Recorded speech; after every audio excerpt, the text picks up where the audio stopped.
crónico.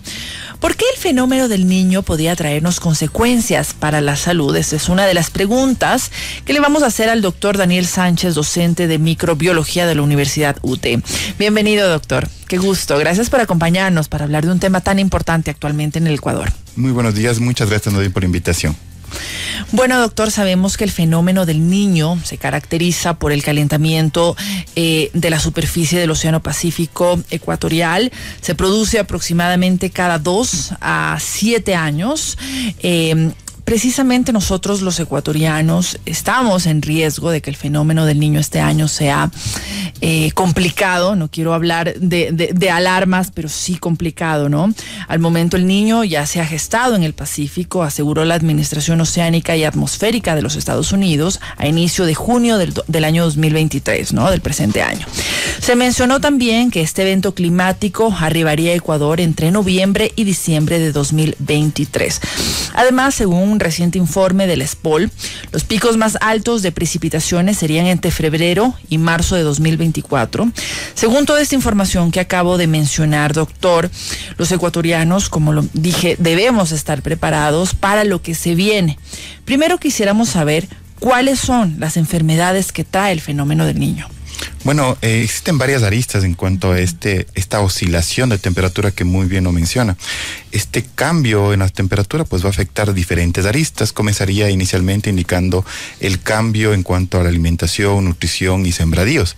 Si tomamos en cuenta que los sembradíos y la seguridad alimentaria depende mucho de las lluvias, ahora vamos a tener sequías, por ejemplo, eso repercute obviamente en la nutrición de nuestros ecuatorianos, de nuestros compatriotas. Entonces eso se altera debido a estos cambios de inundación, por ejemplo, en zonas agrícolas complicado. Y al mismo efecto sequías en otro lado. Entonces esto viene por el tema alimentario, por ejemplo. El segundo punto sería esos golpes de calor cuya población de edad avanzada es muy susceptible. Si hemos visto en Europa cómo las personas ancianas pues van a expensas del ambiente un poco para soportar este clima muy adverso. Imaginemos esa situación con nuestros adultos mayores, el cambio climático, la alta temperatura para ellos. Ellos regular su parte fisiológica cardíaca es más difícil. Un tercer elemento que me gustaría traer a colación es que con el aumento de la temperatura también hay el aumento de vectores. ¿Qué me llamó vectores?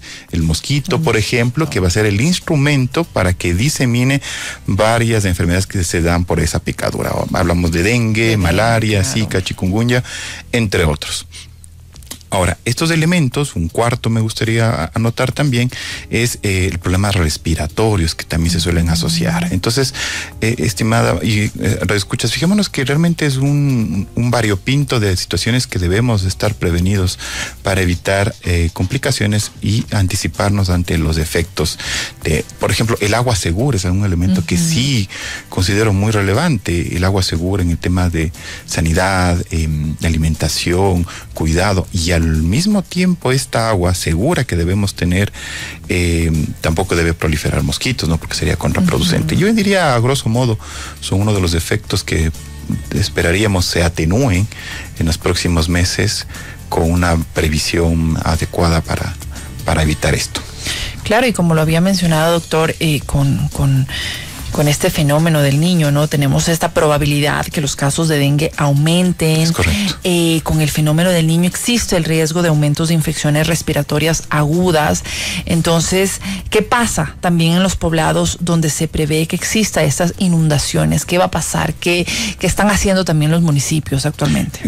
Yo creo que la pregunta que usted manifiesta es realmente relevante y de importancia, porque la salud tiene que ser un ejercicio de varios actores, no solamente depender del MSP, sino también todos deben involucrarse para tener una salud adecuada y global. Entonces, por ejemplo, las entidades o los gobiernos o las personas encargadas de drenar, de evitar las sequías, las inundaciones, infraestructura, sitios de albergue, por ejemplo, seguridad alimentaria, soberanía para los diferentes elementos, tener recursos y provisión es algo necesario. Entonces, las infraestructuras que se pueden hacer de manera previsoria es importantísimo, y eso debe aunar a que toda la población esté pendiente de que se puede dar estos fenómenos muy o más intensos y por tanto estar preparado con esos elementos. El agua, por ejemplo, o usted mencionaba perfectamente bien el tema de la diseminación de vectores.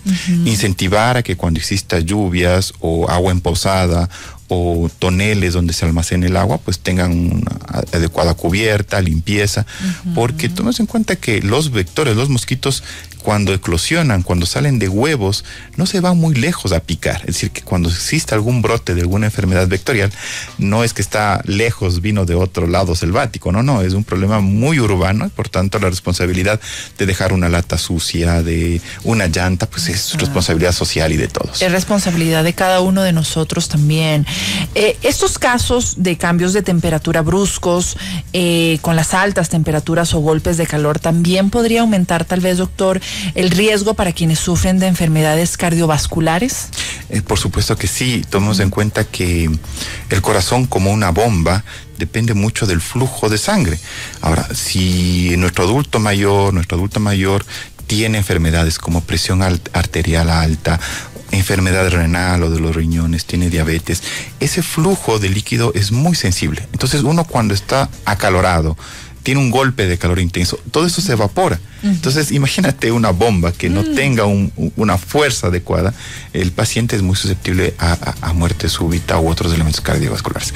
¿Cuál es el elemento de prevención ahí? Pues que nuestro adulto mayor aprenda a tomar líquidos de manera adecuada, se aprenda a hidratar, tenga o su familia lo alerte, por ejemplo, de esas banderas rojas cuando el abuelito siente mareo, se cansa con más facilidad, no ha ido a un chequeo para sus medicamentos, no tiene una dieta adecuada, porque perdón que tome estos instantes, ¿no? Una persona, por ejemplo, en el fenómeno del niño que ha arrastrado su sembradío, ahora va a comer comida ultra refinada, está cambiando los hábitos alimenticios, eso afecta al adulto, al niño, ya no es la misma alimentación, por X situación el fenómeno del niño, y puede tener igual efectos. Consecuencias. Totalmente de acuerdo. ¿Podríamos tener casos, doctor, de cólera? Pese a que, bueno, esta enfermedad ya no se registra en el país, pero ¿puede haber ese tipo de casos con el fenómeno del niño? Específicamente cólera es un poco complicado, pero no imposible. Entonces sí tiene su grado de dificultad. Creo que la mayor pandemia que tuvimos cercana fue en los años 90, que fue devastadora en ese entonces, pero eso nos deja también la reflexión de que tanto la pandemia hace muchos años, los estimados escuchas que tal vez recuerden, y esta última pandemia, tanto problemas digestivos como problemas respiratorios tienen que ser tratados de manera adecuada. Yo recuerdo en época de cólera, el hervir el agua, elementos de higiene, fuera un medio para impactar en que esto se debería evitar. ¿Por qué no volver a reactivar esas campañas como educativas, comunicacionales educativas, sobre la higiene de los alimentos, por ejemplo, en el agua segura? Ahora, existen otros fenómenos que, digamos, pueden estar mucho más presentes en un menor grado, pero que con las lluvias aumente. Por ejemplo, la leptospirosis. Es una enfermedad que se transmite por la orina de los animalitos. Entonces, ¿cómo controlas al animalito de la selva? Claro, y ahí llega. Viene la lluvia, arrastra esa orina, va a los caudales de agua, van los niños, las personas, se mezcla el agua con la orina de los animalitos y empiezan a aparecer fenómenos de leptospirosis. Entonces, cólera, leptospira, fenómenos diarreicos, muy bien. Entonces, si analizamos varios cruces ahí, la falta de alimentación, agua insegura, falta de higiene, es una bomba de tiempo. Es una bomba de tiempo, exactamente. Entonces, doctor, ¿cuáles son las medidas de prevención que debemos tomar en cuenta para reducir los riesgos de enfermar durante el fenómeno del niño? Es verdad que sí, no debemos botar basura. Todas estas medidas es importantísimo tomar, pero también yo creo que empecemos de lo básico, ¿no? Un correcto lavado de manos, un correcto lavado de alimentos. ¿Cómo debemos actuar en estos momentos, doctor?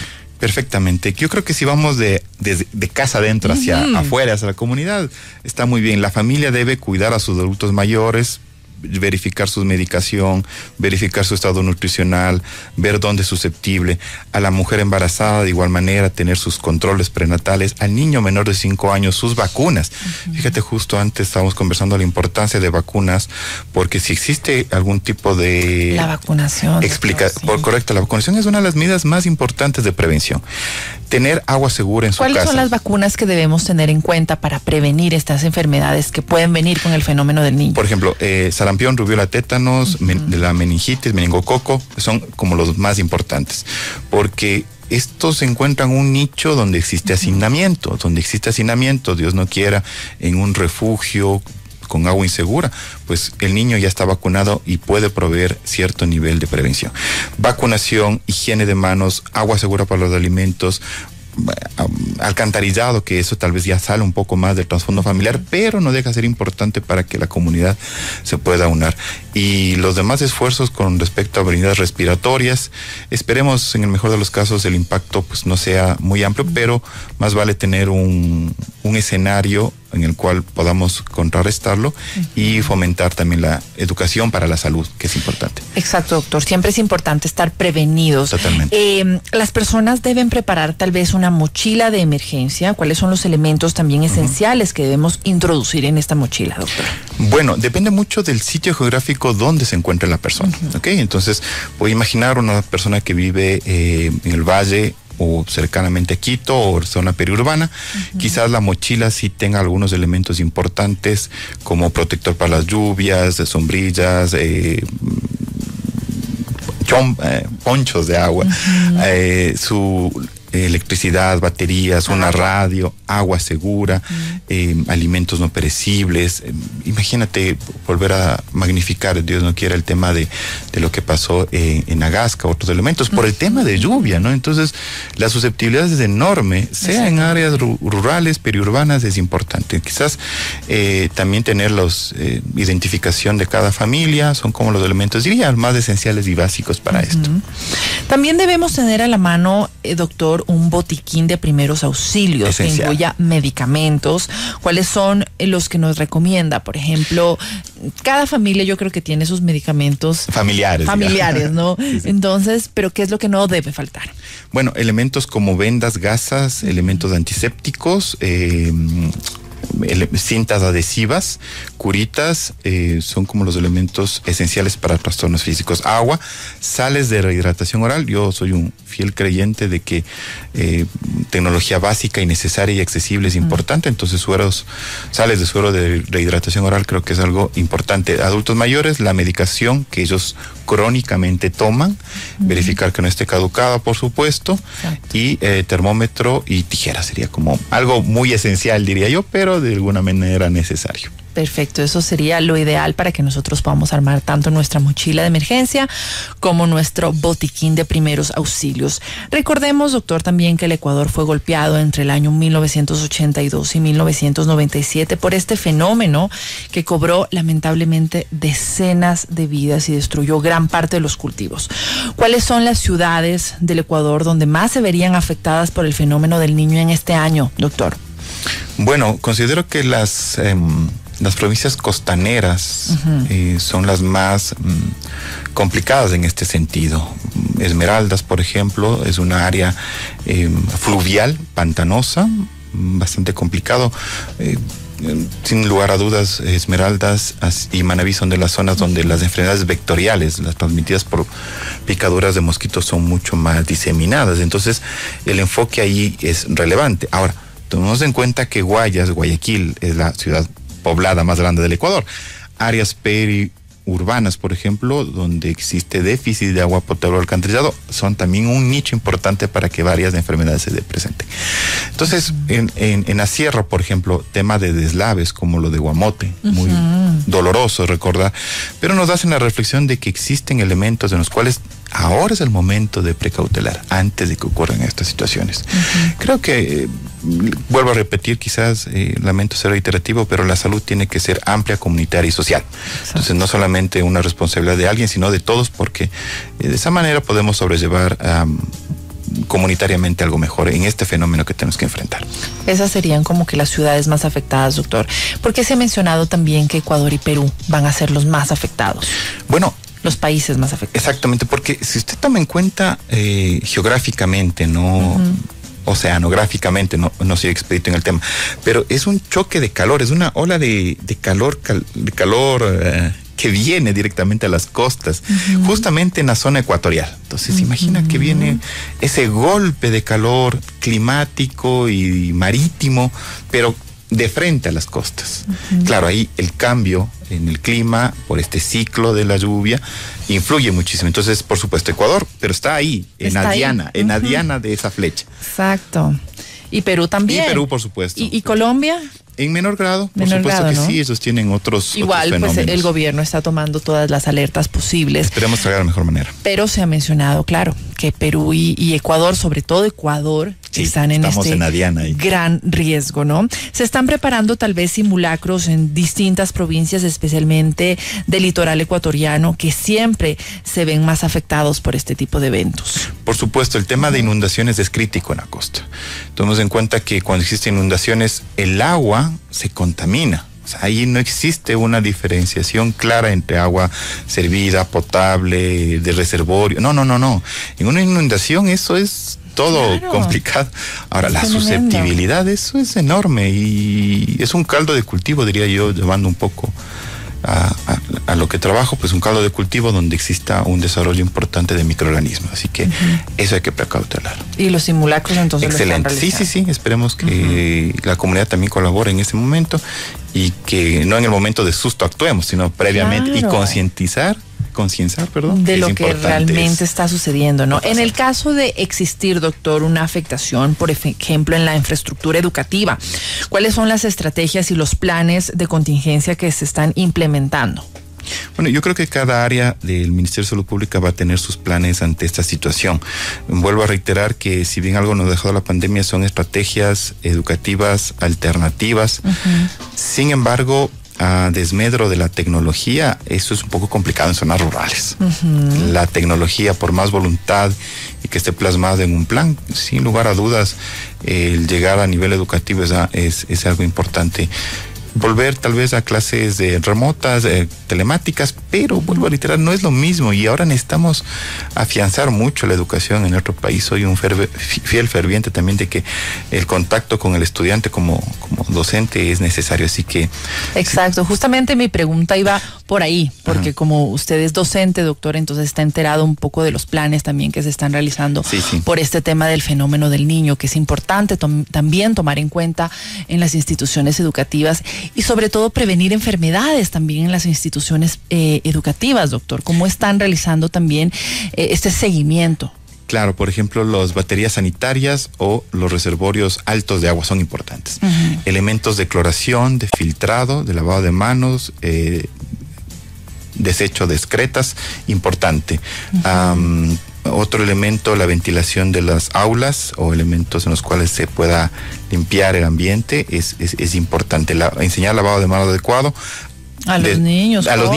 Y eso es un fenómeno interesante porque a veces el niño capta muy bien un lavado adecuado más que un adulto, le comento. Eso he sido partícipe de uno o dos elementos donde los niños enseñan a los adultos de una manera adecuada y eso es algo que debemos manifestar de alguna manera importante, ¿no?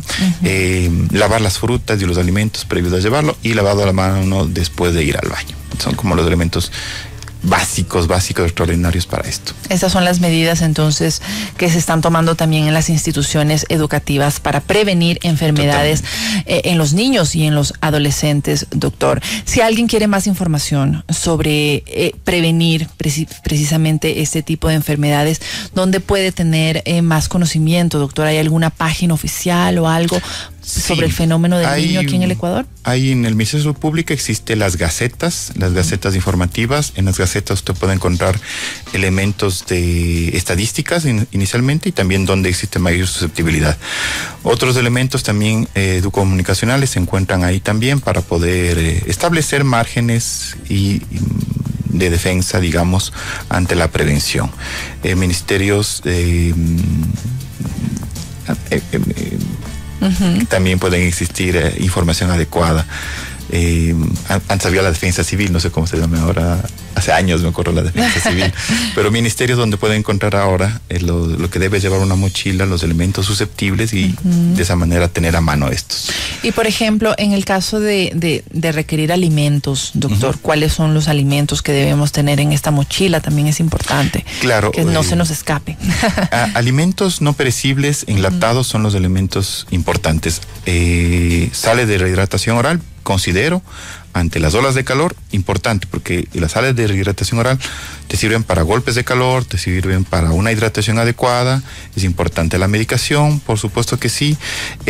Yo sugeriría también elementos de limpieza, obviamente jabón o alcohol gel, entre otros, porque a veces podemos tener todos los elementos de botiquín, pero necesitamos también elementos de un kit de limpieza básica. Exactamente, qué importante es ese punto. Doctor, tenemos una pregunta también y nos están diciendo que con el fenómeno del niño, si pueden aumentar los casos de COVID. Bueno, claro, por supuesto que sí. Tomemos en cuenta que la COVID sigue siendo un proceso respiratorio. Sí. Ahora, eso también nos respondemos nosotros mismos en conciencia, sabiendo si nos vacunamos de manera adecuada. Entonces, muchos adultos mayores no han completado el esquema completo de vacunación. Entonces, vuelvo a reiterar algo importante y un principio básico. Mientras se hace una prevención primaria, una prevención muy cercana, vacunación, medidas de higiene respiratoria, distanciamiento social, cuando existe el foco, es importante. Entonces, antes de que tenga un caso de COVID, diría, ¿tengo yo la dosis completa de vacunación? ¿Tengo mi alcohol gel en mi bolsillo, en mi mochila, en mi cartera? Entonces eso también es importante. Claro, hay que vacunar. ¿Pueden aumentar los casos? Reiterando la pregunta hecha. ¿Qué otros virus respiratorios podrían ocurrir? Existen virus respiratorios como rinovirus, adenovirus, varios tipos de coronavirus, de hecho, que suelen darse. Esencialmente esos virus de la influenza, por ejemplo. Adulto mayor ya debería tener su vacuna de la influenza. Ya debería, claro. Doctor, para tener un conocimiento más claro en el esquema de vacunación de los niños, ¿desde qué edad ya deberíamos empezar a vacunarles y cuáles las dosis que ya deberían tener, doctor? Bueno, el esquema básico es de 2, 4, 6 meses, ¿no? La triple vírica es el elemento esencial, la del neumococo es un elemento importante y también dependen otras cuando ingresen a la escuela. Existen vacunas también que se colocan la BCG inicialmente, pero hay un término que tal vez sea extraño, que es el catching, es decir, ¿qué pasa si no me vacuné? ¿Hasta qué tiempo tengo para ponerme la siguiente dosis? Eso tiene que acudir con la enfermera o el profesional. Perfecto. Porque no terminé el esquema, doctor, licenciada, ¿qué hago? Entonces acuda para ver si es posible empezar de cero o se lo puede complementar. Es una buena estrategia esta. Perfecto, doctor. Muchísimas gracias por acompañarnos, por ayudarnos con toda esta información valiosa de lo que tenemos que tener en cuenta nosotros, tanto en las familias como en el sistema educativo. Todos debemos tener en cuenta estas recomendaciones para prevenir enfermedades que pueden venir con el fenómeno del niño, doctor. Gracias a José Daniel Sánchez, doctor y docente de microbiología de la Universidad UTE, por acompañarnos y hablar sobre el fenómeno del niño y las consecuencias en la salud. Doctor, un lindo día. Muy amable, muchas gracias. Saludos.